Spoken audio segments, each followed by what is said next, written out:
오늘은 12월 25일 예수님의 성탄일인데 원래 12월 25일이 예수님의 태어나시는 날이 아니고요. 아마 예수님은 좀 따뜻할 때 태어나지 않았는가 그렇게 생각이 됩니다.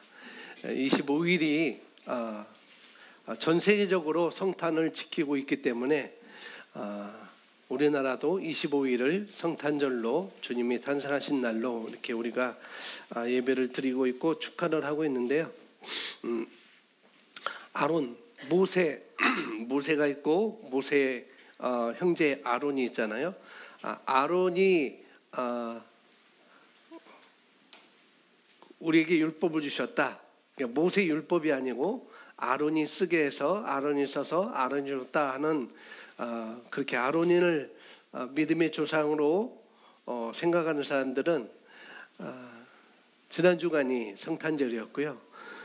모세 율법을 따르는 유대인들과 기독교인들은 오늘 25일이 이번 주가 이제 성탄절로 이렇게 지키고 있습니다. 그래서 우리가 함께 이렇게 모였는데 오늘은 뭐 다른 우리 아이들도 있고 그래가지고 기초적인 말씀을 전해야 되는데 이미 여러분들은 기본적인 신앙을 갖고 있다는 그런 바탕 위에 제가 말씀을 드리도록 하겠습니다. 저번에 지난주에 예수님께서 우리 육신을 입고 이 땅에 왜 오셨는가라는 말씀을 전했고 오늘도 똑같습니다. 예수님은 이 땅에 왜 오셨는가? 하나님을 보여주시기 위해서 이 땅에 오셨고 또 우리를 여러 가지가 있겠지만 우리 죄를 제거하기 위해서 예수님이 오셨고 우리를 또 하나님의 아들로 삼아주기 위해서 이 땅에 오셨고 여러 가지가 있습니다. 오늘은 하나님이 왜 이 땅에 오셨는가? 그것은 오늘 제목대로 어떻게 우리가 살아야 되는지를 우리에게 알려주기 위해서 이 땅에 오셨다라고 이렇게 제목을 제가 정해봤습니다. 우리 사람들은 어떻게 살아야 될지 모릅니다. 어떻게 살아야 될지 모를 때가 많이 있죠. 생각해 보세요. 우리 모두는 다 가정이라는 울타리 안에서 다 태어나게 됩니다. 거기서 태어나게 되고 또 어떤 문화 속에 그리고 어떤 국적 속에 어떤 문화와 어떤 국적 속에 우리가 주변에 있는 것 위해서 우리가 여러 가지 형성이 되어지죠. 우리의 어떤 습관이나 어떤 삶이나 우리의 어떤 사고 모든 것들은 어떤 문화와 어떤 국적 속에서 또 주변에 일어나는 그런 환경 속에서 우리가 형성이 이렇게 되는데 또 우리가 어떻게 말하고 어떻게 앉고 어떻게 우리가 존경을 표현하고 또 무엇을 입고 무엇을 먹고 이 모든 것들은 우리 주변에 있는 사람들로부터 우리가 배우게 된다는 거죠. 먹고 마시고 앉고 존경하고 이런 모든 것들은 다른 것이 아니라 우리 주변에 있는 사람들로 우리가 배우게 됩니다. 첫 번째로는 우리 부모로부터 우리가 그것을 배우게 되고 또 아이들이 자라서 이제 유치원에 가고 학교를 가고 그래서 선생님으로부터 또 그것을 배우게 되고요. 또 다른 가족 구성들 엄마 아빠 이외에 어떤 친척이나 그런 가족 구성원들로 인하여서 또 우리가 학교에 가기도 하고 그렇게 하면서 우리가 삶에 영향을 미치는 사람들이 우리에게 더 늘어나게 되는 거죠. 처음에는 아빠 엄마였다가 이제 학교 선생님이나 유치원 선생님이나 어린이집 선생님이나 또 우리가 만나는 친척 사람들 통해서 또 여러 가지 직장에서나 여러 사람들 통해서 우리가 그런 것들을 우리가 영향을 미치는 것을 우리가 더 늘어나게 된 것을 우리가 경험을 하고 있습니다. 그리고 어느 장소에 가면은 그 사람들이 똑같이 보여요. 제가 이스라엘 갔었는데 아랍 사람들하고 뭐 유대인들하고 뭐 별반 차이가 없더라고 다 똑같은 것 같아요. 그들이 우리 동양을 보면은 첫 번째로 제피니스 이렇게 물어봅니다. No, 사우스 코리아 이렇게 얘기하면은 그렇구나 한국 사람이구나라고 환대해주고 그러는데 아마 동양인들은 거의 다 일본, 중국, 한국 이렇게 또 같이 통틀어서 이렇게 보는 것 같아요. 다 뭐 그렇죠. 다 뭐 사람이 다 똑같이 보이고 또 행동도 이렇게 또 똑같이 행동하고 그들이 어떤 규칙들에 의해서 어떤 규칙들에 의해서 움직여지고, 그래서 모든 사회는 이러한 규칙들이 다 있게 되는 거죠. 회사는 회사 나름대로 규칙이 있고, 교회는 교회 나름대로 규칙이 있고, 학교는 학교 나름대로 학칙이 있고, 다 이렇게 어떤 그런 규칙들이 다 있습니다. 왜 이렇게 제가 장구하게 서두에 이런 말을 하냐면은 우리 사회에 있어서, 우리가 살아가는 사회에 있어서 우리 주변의 상황이라든가 환경이 우리에게 얼마나 기준이 되고 얼마나 규범이 되는지를 제가 말씀드리는 거예요. 그 내가 살아있는 내가 어떤 환경과 어떤 곳에 있을 때 거기에 어떤 기준이 되고 그것이 기축이 뭐냐면은 규범이 된다는 거죠. 그것을 말씀드리는 것입니다. 우리 온 세계에 지금 75억, 80억까지 됐는데 그런 인구들이 있잖아요. 사람들이 있습니다. 하나님이 그런데 하나님이 어떤 분이신지 사람들은 잘 모르죠. 구약에서 그렇고 이스라엘 백성들이 시작할 때도 그랬고 전세가 시작할 때도 그랬습니다. 인간들이 있습니다. 하나님이 어떤 분이신지 그들은 잊어버렸고, 또 그 유대인들은 그런 가운데 하나님께서 유대인들을, 이스라엘 유대인들을 하나님이 택하셔서 하나님 그들에게 새로운 기준을 주셨어요. 400년 동안 그들은 하나님을 잊어버리고 살았었는데, 애굽이라는, 이집트라는 그 나라에 유대인들이 포로로 잡혀가서 노예로 살고 있었던 그런 시대에 그런 노예로 살던 이스라엘 백성들을 하나님이 꺼내셔서, 그렇게 꺼내서 그들이 어떻게 살아야 되는지, 어떻게 살아야 되고 어떻게 행동해야 되는지 새로운 것들을 가르쳐 주려고 하나님은 원하셨습니다. 너희가 어떻게 결정을 해야 되는지, 너희가 어떻게 정결해야 되는지, 어떻게 서로 존중해야 되는지, 그 다음에 나의 재산과 그리고 가축들을 내가 어떻게 다루는지, 결혼해서 그리고 부모와 자녀 사이에 어떻게 서로 존중을 해야 되는지, 이런 모든 것들을 하나님이 그들에게 알려주시기를 원했습니다. 여러분, 노예는 그들이 400년 동안 노예 생활을 했는데 노예는 그런 것들을 몰랐습니다. 그들은 그냥 노예는 단편적으로 그냥 명령하는 것만 그들은 해야 했습니다. 그런데 그들이 애굽으로부터 탈출했을 때, 이집트로부터 이제 나왔을 때 그들은 자유로워졌죠. 그렇게 자유로워졌을 때 하나님께서는 어떻게 하는 것이 올바르고 또 적절한 삶인지 그들에게 가르쳐 주셔야 됐죠. 그래서 광야를 지나면서 가나안 땅에 들어가기 전까지 모든 것을 통해서 하나님 그들에게 가르쳐 주셨어요. 그래서 예수님이 오실 때까지, 예수님이 이 땅에 오실 때까지 모든 사람들, 유대인들, 그들은 아버지에 대해서, 하나님에 대해서 다 잊어버렸습니다. 하늘에 계신 우리 아버지가 우리에게 어떻게 행동해야 되는지를 그래서 가르쳐 주셔야만 됐던 거죠. 그런데 우리가 하나님을 멀리 떠났기 때문에, 사람들이 하나님을 멀리 떠났기 때문에, 그래서 우리도 그 나머지 사람들, 주변에 있던 이방인들과 같이 똑같이 마찬가지로 돼버렸습니다. 왜? 하나님을 잊어버렸기 때문에 이방인들처럼 똑같이 살게 된 거죠. 그래서 우리의 생각이 왜곡되었고, 그 다음에 우리의 소망함들과 우리의 소원함들이 왜곡되어졌고, 또 우리의 관계도 다 왜곡되어졌고, 그리고 우리가 처할 장소와 우리의 목적을 우리가 다 잃어버리게 된 것입니다. 그런데 하나님은 우리 창세기 1장 26절에 우리가 잘 알고 있는 것처럼 하나님이 이르시되 우리의 형상을 따라 우리의 모양대로 우리가 사람을 만들고 그들로 바다의 물고기와 하늘의 새와 가축과 온 땅에 기는 모든 것을 다스리게 하자라고 하나님은 사람을 하나님의 형상과 모양대로 지음을 받게 하셨죠. 그래서 우리 사람은 하나님의 형상과 모양대로 다 지음을 받게 된 것입니다. 여러분이 만약에 저희 부모를 알았다면, 목사님은 그분의 모습을 닮았구나라고 여러분은 아실 거예요. 근데 성경 요한복음 1장 12절에 저기 써놨는데, 요한복음 1장 12절에 뭐라고 말합니까? 영접하는 자 곧 그 이름을 믿는 자들에게는 하나님의 자녀가 되는 권세를 주셨다라고 말씀하고 있습니다.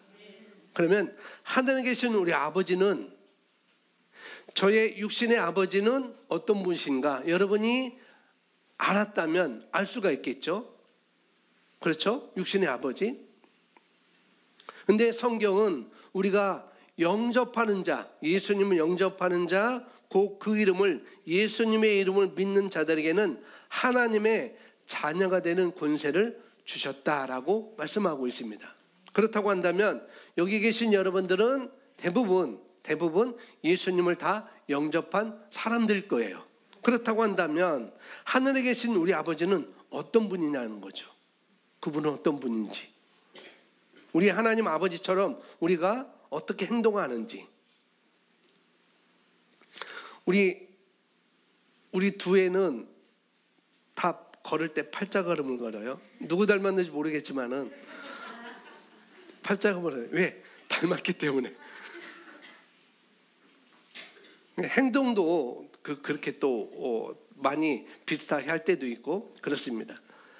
자, 이와 마찬가지로 우리가 하나님의 자녀가 되었고, 그렇다고 하면은 우리는 하나님처럼 행동하고 있느냐는 거죠. 하나님처럼 걸어가고 있고, 하나님처럼 말하고 있고, 하나님처럼 생각하고 있고 그러냐는 거죠. 사람들이 우리가 하나님의 자녀라고 하는데, 사람들이 우리를 보면 하나님을 볼 수 있을까? 저를 보면 저희 부모님을 여러분이 상상할 수 있죠. 근데 우리는 거듭났고 하나님의 자녀가 되었습니다. 그렇다고 한다면 하나님을 모르는 사람들이 저와 여러분을 볼 때 과연 하나님을 볼 수 있을까? 그거라는 거죠. 하나님은 볼 수 있고 하나님을 알 수 있을까? 또 우리의 가치는 우리 하나님 아버지와 같을까? 우리 상황 가운데 우리가 이것을 이해하고 보는 방식, 우리가 여러 가지 상황이 있잖아요. 2022년은 정말로 굉장히 어려웠죠. 코로나로 인해서 어려웠고, 인플레이션으로 인해서 지금도 어려웠고, 여러 가지 뭐 주식도 폭락하고 여러 가지로 인해서 우리가 어려움을 겪고 우리가 살아왔는데, 우리가 이런 상황 가운데 우리가 이것을 이해하고 보는 방식은 과연 하나님이 이 우리의 상황을 보시고 이해하는 것과 같을까? 그런 것도 우리가 이번 크리스마스를 통해서 우리가 좀 생각해 보면 좋겠습니다.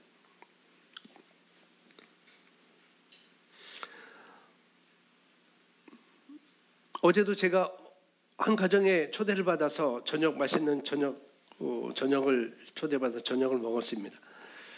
식단이 굉장히 저를 위해서 간편하고도 담백하고 맛있고 풍성한데, 가지수는 풍성하다는 것은 가지수가 많다는 게 아니에요. 풍성하게 우리 부부를 위해서 또 다른 분들을 위해서 이렇게 음식을 만들어줬는데, 그런 식단이 있죠. 가족의 식단이 있습니다. 여러분, 가족의 식단이 있어요. 우리 가족 구성원에 매일 먹는 식단이 있는 것처럼 우리가 하나님의 자녀가 되었다면은 하나님의 식단이 있을 거 아니겠어요? 그죠? 하나님의 식탁. 그래서 예수님은 말씀하셨어요. 너희가 빵으로만 살 것이 아니고 하나님 입에서 나오는 말씀으로 살 것이다. 그것이 바로 하나님의 식단이었어요. 다이어트 하기 위해서 식단도 여러 가지 하고 있잖아요. 다이어트 하기 위해서 하나님의 식단이 있습니다. 그것은 하나님 입에서 나오는 하나님의 말씀이라는 거죠. 보세요. 우리가 하나님의 가족이고 우리가 하나님의 자녀인데, 그러면 그 안에서 우리가 식단에, 하나님 그 식단에 우리가 있는데 우리가 먹는 것이 무엇인지, 예수님은 어떤 것을 먹으셨는지, 마태복음에 예수님 뭐래요? 기록되었으되 하나님의 말씀을 계속 먹었고 그 식단을 예수님은 계속 먹었고 그 식단을 계속 예수님은 삶 가운데 펼쳐 보이셨습니다. 우리가 일반적으로 식단이 있는 것처럼 우리가 자녀인데 하나님의 자녀인데 우리 하나님의 자녀로서 우리는 어떤 식단을 마련하고 먹어야 되는지,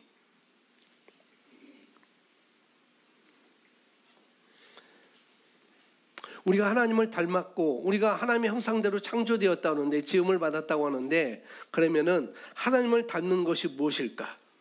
우리가 김희박연, 최송한윤, 전강호임, 곽한명장 이게 뭔지 아세요? 우리 교회 성도들 성입니다. 다 쓰지 못했어요. 우리 노수창 성도님도 오셨는데 노시는 제가 여기 못 썼네요. 자, 재밌죠? 김희박연 누군지 아시겠죠? 최송한윤, 전강호임, 곽한명장, 들어갔습니다. 다 안 들어간 분 있나요? 이렇든지 간에 우리 가운데 있어서 어떤 것들이 하나님의 모습을 가지고 있느냐는 거죠. 여러 가지 우리가 성실을 갖고 있고 그렇지만은 그냥 어떤 가운데 어떤 것들이 하나님의 자녀의 모습을 갖고 있느냐, 하나님의 나라를 우리가 어떻게 나타나느냐 그런 거라는 거죠. 근데 예수님은 2000년 전에 육신을 입고 이 땅에 오셨습니다. 그리고 그것을 우리에게 알려주기 위해서 예수님이 이 땅에 오신 것이죠. 그리고 예수님이 오셔서 우리에게 모델이 되어주셨어요. 어떻게 살아야 되고 어떻게 걸어야 되고 어떤 것을 먹어야 되고 그것을 다 모델로 예수님은 우리에게 보여주신 것이죠. 그 예수님이 33년 반 동안 사람들과 제자들과 함께 거니셨고 그때는 그분을 볼 수가 있었고 그때는 그분의 음성을 들을 수 있고 그때는 그분을 만질 수가 있었고 그때는 그분의 감정을 또 알 수도 있었고 그랬었습니다. 모든 다른 상황들 가운데 그런 상황들 가운데 그분의 행동을 또 우리가 관찰할 수 있고 그분이 무엇 때문에 화나셨는지 그분이 무엇에 관심을 두고 계셨는지 그분은 무엇을 가지고 어떤 국류를 가지고 그 현장에 가게 되셨는지 또 어둠의 세상 가운데 어떻게 움직이셨는가 행동하셨는가 우리가 이런 것들을 답을 해야 되는 그것은 우리에게 다 달려있는 것입니다. 왜 예수님이 그때 그런 국률함을 가지고 왜 그 여인에게 왜 그 사람의 그런 국률한 마음을 갖고 가셔야만 했을까? 그런 상황 가운데 예수님은 왜 그렇게 말씀을 하셔야 됐을까? 그런 것들을 우리가 이제는 답을 해야 되는 것이죠. 예수님은 구원받은 자의 삶을 보여주셨습니다. 구원받은 사람이 어떻게 살아야 될지 그걸 보여주셨어요. 그래서 우리는 새로운 삶에 대해서 그분이 우리에게 보여주셨습니다. 그래서 로마서 5장 17절에 말씀하고 있는데 함께 읽어볼까요? 한 사람이 범죄로 말미암아 사명이 그 한 사람을 통하여 왕노릇하였은즉 또 은혜와 의의 선물을 넘치게 받는 자들은 한 분 예수 그리스도로 말미암아 생명 안에서 왕노릇하리로다. 한 사람, 이 사람은 아담이죠. 첫째 아담은 실패했어요. 그리고 마지막 아담인 예수 그리스도는 성공했습니다. 그래서 예수님을 통해서 예수님이 이 땅에 오셔서 그 예수님을 통해서 어떤 것까지 할 수 있는지 예수님은 다 보여주셨어요. 33년 동안 33년이라는 것은 어렸을 때부터 그러니까 3년 동안 예수님은 믿는 사람이 하나님의 자녀가 어떤 삶을 살 수 있는지 어떻게 환경을 상황을 어떻게 대처하고 어떤 마음을 갖고 어떤 자세로 무엇을 먹으며 살 수 있는지를 3년 반 동안 다 보여주셨습니다. 그리고 우리에게 주셨어요. 우리가 경험하고 우리가 당하게 되는 그런 모든 유혹을 그분은 다 경험하셨습니다. 마태복음 4장에 그게 나오고 있죠. 그런데 그분은 죄가 하나도 없다라고 요한일서 3장 5절에 말씀하고 있습니다. 그분이 이 땅에 오셨지만 사람은 오셨지만은 그분은 죄가 없으셨습니다. 그분이 이 땅 가운데 목적을 갖고 오셨다는 것을 성경은 우리에게 말씀해 주고 있습니다. 그리고 그 목적을 예수님은 이루셨죠. 그래서 요한복음 10장 10절에 뭐라고 합니까? 도둑이 오는 것은, 마귀가 오는 것은 도둑질하고 죽이고 멸망시키지만 예수님 오신 이유는 뭐라고요? 양으로 생명을 얻게 하고 더 풍성히 얻게 하려는 것이다. 여기 양은 음매하는 양이 아니에요. 우리 사람을 말하고 있습니다. 사람, 우리 사람으로 무엇을 얻고 생명을 얻게 하고 더 풍성히 얻게 하려는 것이다. 아멘. 그리고 그 예수님은 아버지와 아들의 관계는 어떤 관계인지 보여주셨고, 그리고 아버지를 기쁘게 하는 것이 무엇인지를 예수님은 다 보여주셨어요. 예수님은 자신에게부터 나오는 말이나 행동을 스스로 하지 않았음을 요한복음 5장 17절에서 말하고 있습니다. 제가 거기 써놨는데, 내 아버지께서 이제까지 일하고 계시니 나도 일한다 라고 말하고 있습니다. 즉 이 말은 뭐냐, 나는 내 아버지가 말씀하는 걸로 듣고 그것을 말할 뿐이야. 나는 내 아버지께서 행하시는 일들만 보고 내가 그대로 행한다는 것을 여기서 말씀을 하고 있는 것이죠. 예수님은 우리와 하나님 아버지의 관계를 어떤 관계인지 만들어 주셨고 보여주셨습니다.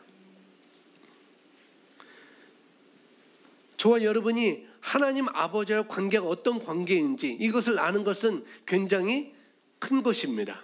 이건 굉장히 큰 일이에요. 근데 이것을 안다면은, 하나님 아버지와 나의 관계가 어떤 관계인지 이걸 안다면은 모든 것을 다 바꿔버리게 됩니다. 정말로. 우리가 그냥 평범한, 그냥 간신히 먹고 사는 그런 아무것도 안 하는 그리스도인들이 아니라, 우리가 그리스도를 통해서, 예수님을 통하여서 다시 삶을 얻었다면 우리는 그리스도처럼, 예수님처럼 살 수가 있습니다. 그것은 우리 생각에 영향을 미치고, 우리가 어떻게 말하는지, 우리가 어떻게 행동하는 것, 어떻게 결정해야 되는지, 우리 자신을 어떻게 보여야 되는지, 일들이 잘 진행되지 않을 때 어떻게 반응해야 되는지, 우리가 또 거절을 당할 때도, 또 배반을 당할 때도, 우리가 비난을 받을 때도, 우리가 비방을 받을 때도, 또 우리가 어떨 때는 존중을 받지 못할 때도, 사람들이 무시할 때도 우리가 어떻게 해야 되는지를 예수님은 다 보여주셨습니다. 근데 우리는 어떻게 할지 몰라요. 그래서 우리는 예수님을 바라봐야 됩니다. 거기에서 우리 아버지의 행동 양식을 볼 수가 있는 것이고, 우리의 행동 양식이 어떻게 바뀌어져야 되는지도 우리가 볼 수가 있는 것이죠. 자, 로마서 8장 28절, 우리가 잘 아는 말씀인데요, 28절 29절 함께 우리 읽겠습니다. 우리가 시작.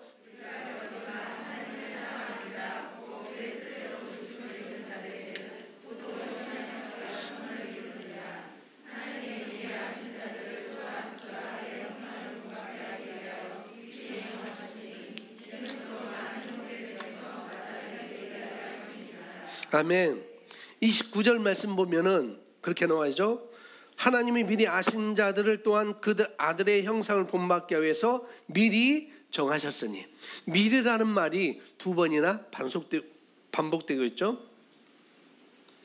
이 말은 뭐냐, 하나님께서는 모든 사람이 태어나기도 전에 이미 다 아셨다는 겁니다.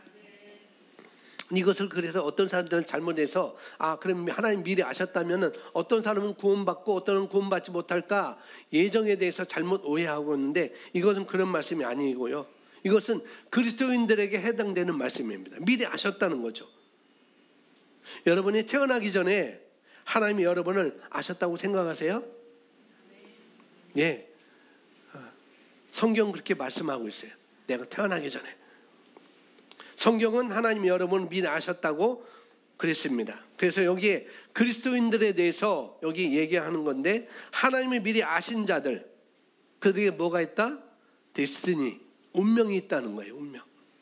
그들이 가야 될 길, 그리스도인들이 가야 될 길이 있다는 것입니다. 그 다음에 부르심이 있다는 거예요. 운명이 있고 부르심이 있다라고 말씀하고 있습니다. 이 말은 여러분들이 태어나기도 전에 하나님은 여러분이 가야 되는 운명, 데스티니를 아셨고 여러분들의 부르심을 아셨다는 것입니다. 어느 자리까지 가야 되는지 아셨다는 거죠. 데스티니, 그 부르심은 무엇입니까? 29절에 그 부르심은 29절에 하나님이 미리 아신 자들 또한 그 부르심이 어디냐? 아들의 형상을 뭐하게? 본받게 하는 것입니다. 아들의 형상을 본받게 하는 것. 그것을 우리를 부르신 목적이었어요. 하나님을 본받게 하는 것. 예수님을 본받게 하는 것. 그래서 성경은 그가 많은 형제 중에 맏아들, 즉 장자가 되게 하시는 것이죠. 예수님을.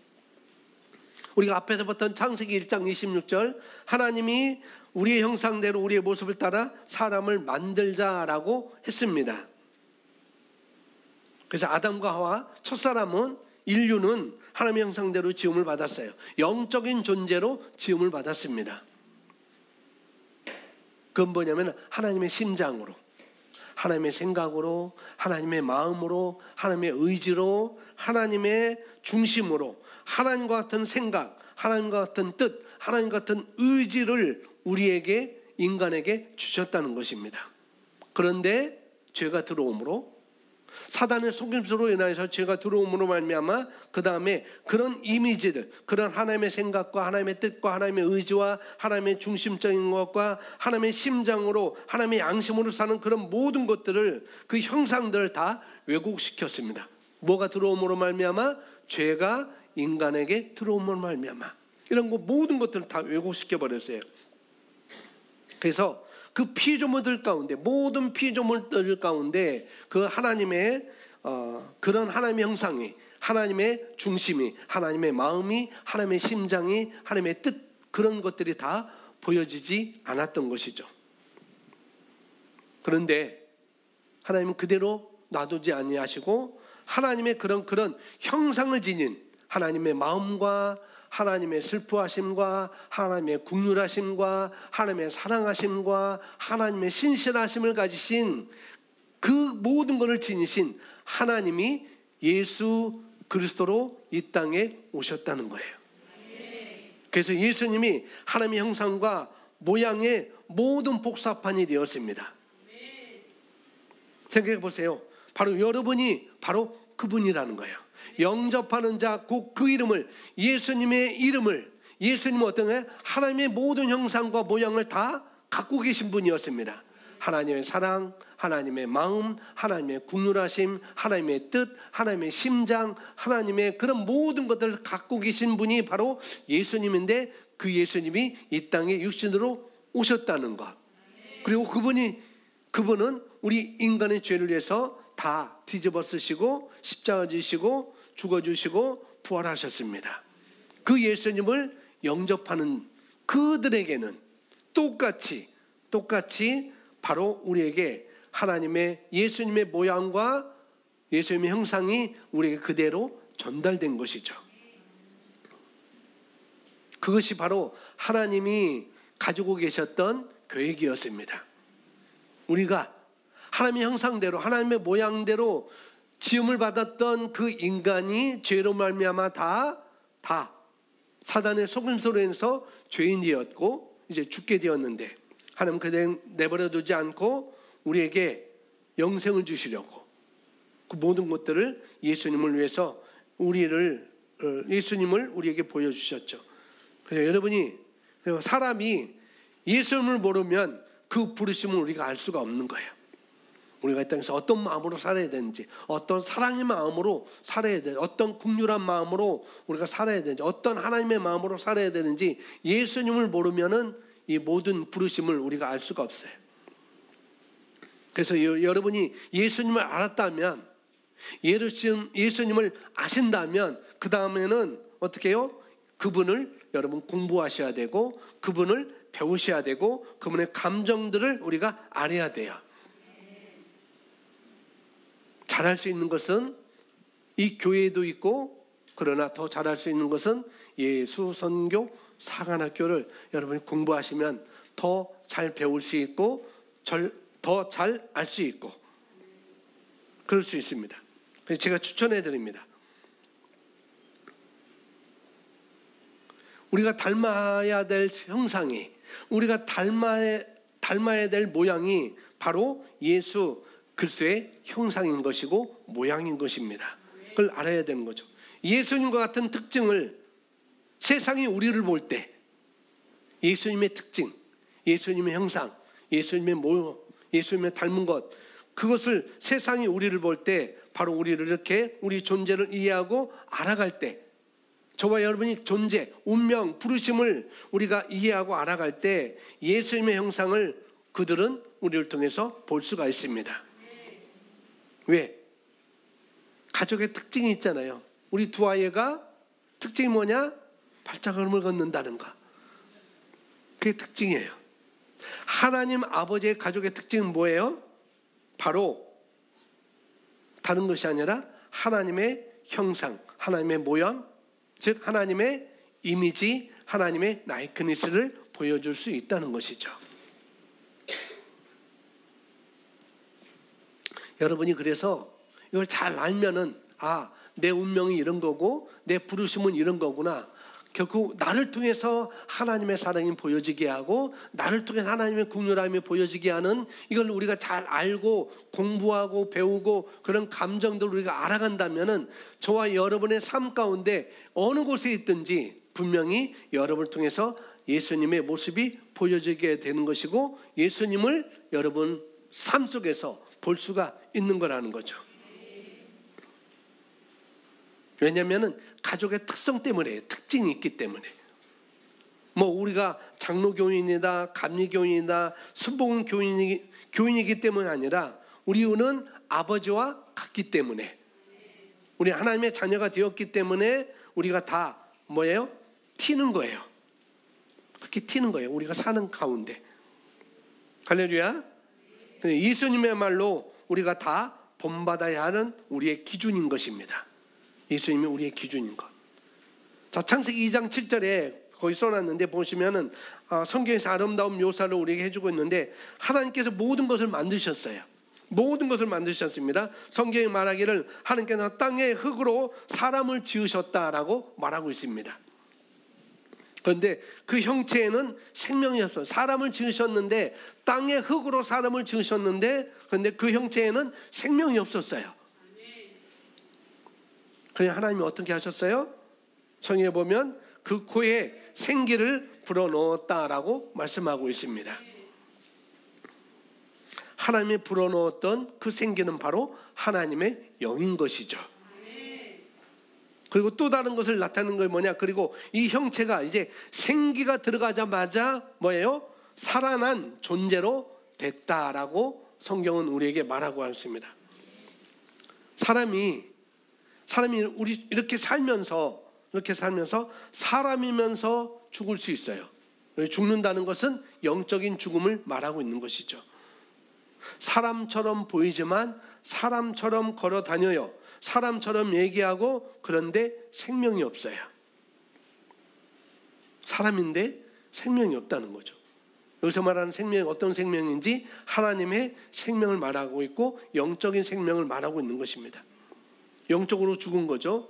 그런데 그들이 예수님을 만나면, 그분을 마음으로 믿고 입으로 시인하면 그들이 살아나는 존재로 다시 살아난다는 거예요. 그래서 창세기 2장 7절에 그것을 우리에게 말씀을 해주고 있어요.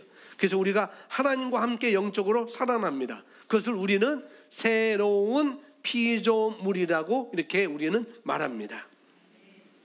사단의 속임수로 죄가 들어왔고요. 그래서 하나님의 영이 없어졌어요. 영적인 존재가, 하나님의 생명이 없어졌습니다. 그리고 하나님과 그리고 관계가 다 끊어졌어요. 가족인데도 불구하고 관계가 다 끊어졌습니다. 그래서 우리가 구약에 살펴보면 하나님의 영은 그들 삶 가운데 늘 함께 있었지만, 거기 존재했지만 선지자들 가운데 하나님의 영이 임하셔서 어떻게 해요? 그들이 예언하고 거기에 예언했지만은 그 영은 거기에 계속 머물러 있지 않았습니다. 여러분, 사울 왕이 기름 부음을 받고 왕이 되었을 때 성령께서 그에게 임했어요. 그래서 그가 사울이 왕인데 선지자가 아닌데도 사울은 가서 예언을 했습니다. 그런데 그 예언은 계속 지속되지 않았어요. 왜? 하나님의 영이 사울에게서 떠났기 때문에. 구약 시대에는 그랬습니다. 구약에서는 하나님의 영이 사람에게 어떤 목적을 위해서 임했다가 그 목적을 이루면은 그 영은 떠나갔었어요. 거기에 머무르지 않았습니다. 그런데 하나님은 그 영이 계속 우리 삶 가운데 머물 수 있도록 누구를? 예수님을 이 땅에 보내주셨습니다. 그리고 그 예수님이 이 땅에 보내주셔서 성탄, 메리 크리스마스 성탄, 예수님이 이 땅에 육신으로 보내주셔서 그 예수님이 사명을 다 맡으시고 그의 삶을 십자가에 드리고 또 우리가 마땅히 죽어야 했는데 우리의 대속물로 예수님이 대신 드려짐으로 말미암아 우리 죄를 지시고 장사되시고 그 다음에 무덤에 가시고 그 다음에 어떻게 해요? 부활하심으로 우리를 깨끗하게 하시고 그리고 우리의 옛적 삶, 이전의 삶, 그 찌꺼기들이 다 예수님께서 그 일을 하심으로 다 우리에게 다 사라졌습니다. 그래서 요한복음 20장에 보면은 그가 예수님이 그의 제자들에게 자신을 보여주시는데 그 제자들이 예수님을 믿던 자들이었죠. 21절 말씀을 21절에 이렇게 말씀합니다. 함께 있습니다. 요한복음 20장 21절 시작. 예수께서 또 이르시되 나도 너희를 보내노라. 이 말씀을 하시고 그들 행하사 숨을 내쉬며 이르시되 성령을 받으라. 뭐냐면은 평안하여라. 너희가 평강이 있을지어다 평안하여라. 그리고 그들 가운데 숨을 내쉬며 그렇게 숨을 내쉬며 어떻게 해요? 너희에게 이 영을 성령을 받으라 라고 말씀하고 있습니다. 구약에는 그 성령이 임하지 않았었어요. 그런데 창세기 2장 7절에 그 첫사람 인간에게 첫사람들에게는 분명히 생기를 불어넣으셔서 그 영이 있게 하셨습니다. 그런데 사단의 속임수로 죄를 지음으로 말미암아 그 영이 떠나게 되었어요. 그것이 2000년 후에 예수님이 이 땅에 오심으로 나를 위해서 죽어주시고 다시 부활하시고 승천하심으로 말미암아 그 영을 우리에게 다시 후하고 불어넣으신 것이죠. 숨을 내쉬며 이르시되 성령을 받으라라고 말씀하신 것입니다. 그래서 우리가 알고 있듯이 오순절날 사도행전 1장 2장에 나오는 거죠. 오순절날 120명의 사람들이 성령의 임재함으로 말미암아 충만을 받았습니다. 그래서 마침내 태초로부터 있었던 하나님의 뜻이 이루어진 거예요. 성령이 우리 가운데 오셔서 우리 가운데 우리 안에 사시는 것입니다. 예수님 가운데 있었던 동일한 영이 이제는 우리 가운데 들어오셔서 어떻게 해요? 우리 가운데 거하시는 것이죠. 바로 그 임재, 그 예수님의 삶을 살도록 우리에게 능력을 주는 것이 바로 이 성령의 임재인 것입니다. 우리가 좋은 의도를 가지고 예수님처럼 될 수는 없어요. 우리가 좋은 의도를 가지고 예수님처럼 우리가 살 수가 없습니다. 그런데 하나님으로부터 임하는 능력, 성경에서는 그것을 아버지의 약속이라고 이렇게 말하고 있죠. 모든 믿는 자들이 이것을 받게 됩니다. 성령을 받게 되는 것이죠. 그래서 요한일서 4장에 예수님께서 우리에게 오셔서 어떻게 살아야 할지를 이제 마지막으로 우리에게 보여주고 있습니다. 요한일서 4장 17절 우리 다 같이 읽어보겠습니다. 이렇게 우리의 사랑이 온전해졌으니 이는 우리로 심판날에 담대함을 가지게 하는 것이라. 이는 그분이 그러하심과 같이 우리도 이 세상에서 그러하기 때문이라. 다시 한번 이렇게 우리의 사랑이 온전해졌나니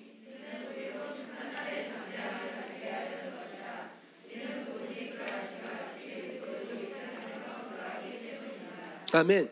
주께서 그러하심과 같이 우리도 이 세상에서 뭐하다? 그러하니라. 제가 질문합니다. 대답해 주세요. 아시는 분은, 모르시는 분은 가만히 계시고 아시는 분만 대답해 주세요. 예수님께서 망하셨나요? 아니죠. 예, 감사합니다. 그럼 예수님이 늘 슬퍼하셨나요? 아니에요. 그 예수님은 정말 아무것도 다 할 수 없으셨나요? 아니죠. 그죠? 예수님은 나 혼자야. 나 혼자만 있어. 나는 외로워. 그러셨나요? 그러지 않았습니다. 예수님은 늘 아프셨나요? 예수님은 어떤 상황에 혼동하셨나요? 아니죠. 예수님이 살아가는데 어떤 것이 모자랐나요? 아니었습니다. 예수님은 그런 분이셨어요. 그런데 성경에 주께서 그러하심과 같이 우리도 이 세상에 그러하도다. 믿으십니까? 우리는 망할 수 없어요. 왜? 주께서 그러하심과 같이 우리도 그러하다 말씀하고 있기 때문에. 우리는 아무것도 할 수 없나요? 그럴 수 없습니다. 주께서 그러하심과 같이 우리도 그러하다 말씀하고 있습니다. 혼자라고 어떤 상황 때문에 혼동하고 있고 어떤 것 때문에 아픈가? 어떤 것을 지금 나는 모자라다고 생각하는가? 아니요. 주께서 그러하심과 같이 우리도 그러하십니다.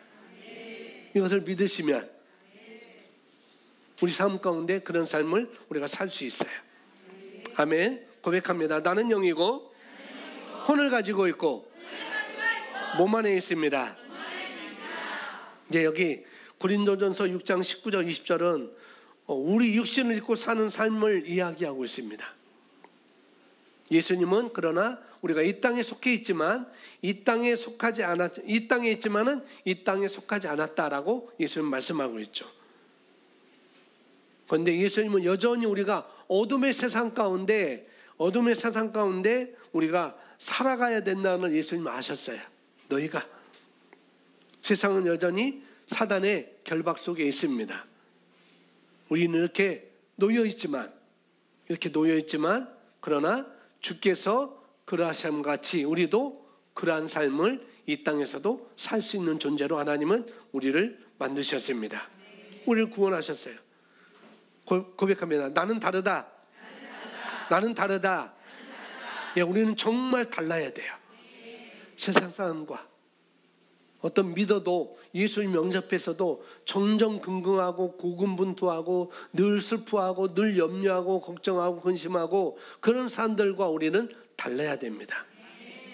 예, 말씀을 믿으면 주께서 그러하심과 같이 우리도 이 세상에서 그러하도다. 예, 다른 사람에게는 문제이지만 우리에게는 해결할 수 있는 답이 있습니다. 모든 사람이 슬퍼한다 할지라도 우리에게는 기쁨이 있습니다. 우리는 평안이 있습니다.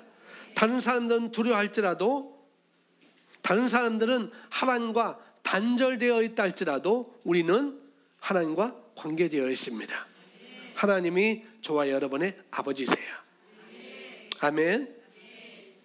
그래서 하나님과 우리는 관계가 있는 그런 존재입니다.